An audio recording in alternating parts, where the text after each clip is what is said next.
స్పందించకూడదా? ప్రధానమంత్రిగా స్పందించే బాధ్యత లేదా? యుద్ధాన్ని విరమింపజేయడం వల్ల మన దేశ ప్రయోజనాలు కూడా అందులో ముడిపడి ఉన్నాయి అనేటటువంటి బాధ్యత లేదా? ఇదొక భాగం. రెండో వైపు బ్రిటిష్ సామ్రాజ్యవాదానికి వ్యతిరేకంగా పోరాడిన చరిత్ర కలిగినటువంటి దేశం ఇది. 200 సంవత్సరాలు బ్రిటిష్ సామ్రాజ్యవాదం కింద నలిగి అనేక బలిదానాలతోన దేశ స్వాతంత్రాన్ని మనం సాధించుకున్నటువంటి దేశం ఇది. అలాంటప్పుడు సామ్రాజ్యవాదానికి వ్యతిరేకంగా మాట్లాడాల్సిన బాధ్యత లేదా?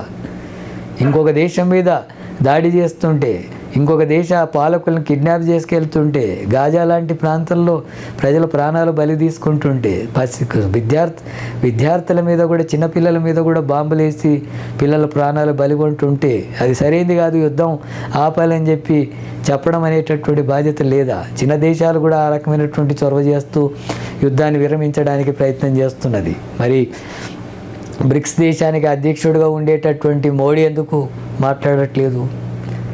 ఆ విషయాన్ని మనం ప్రశ్నిస్తున్నాం. ఆ రకంగా ప్రశ్నించకపోవడం వల్ల, సామ్రాజ్యవాదాన్ని వ్యతిరేకించకపోవడం వల్ల దానికి అనుకూలం అనేటటువంటి పరిస్థితి ఏర్పడుతుంది. ఇజ్రాయెల్కి పోయి వచ్చాడు మోడీ, ఆ తర్వాత మరుసటి రోజు ఇరాన్ మీద దాడి జరిగింది.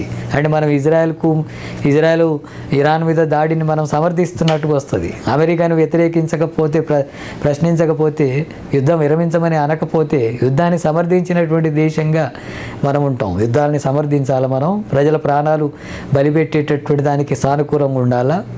ఈ రకమైనటువంటి వైఖరి కొనసాగించాలా? అందుకనే మోడీని విమర్శించడం అంటే ఉట్టిగా విమర్శించడం కాదు, ఒక బాధ్యతగా ప్రజల్లో ప్రజా సమస్యల్ని పరిష్కరించేటటువంటి వాడిగా దేశం ఒక విధానాన్ని కలిగి ఉండాలి. ప్రపంచంలో విదేశాంగ విధానంలో కానీ సరైనటువంటి వైఖరి ఉండి ప్రజల ముందు, ప్రపంచం ముందు మనం తలెత్తుకొని తిరిగేటట్టుగా ఉండాలి తప్ప ఇంకో రూపంలో ఉంటే అది దేశానికి అవమానం. అందుకని ఆ అవమానం ఇచ్చే పద్ధతుల్లో మోడీ వ్యవహరిస్తున్నాడు కాబట్టి మోడీని విమర్శించాల్సి వస్తుంది.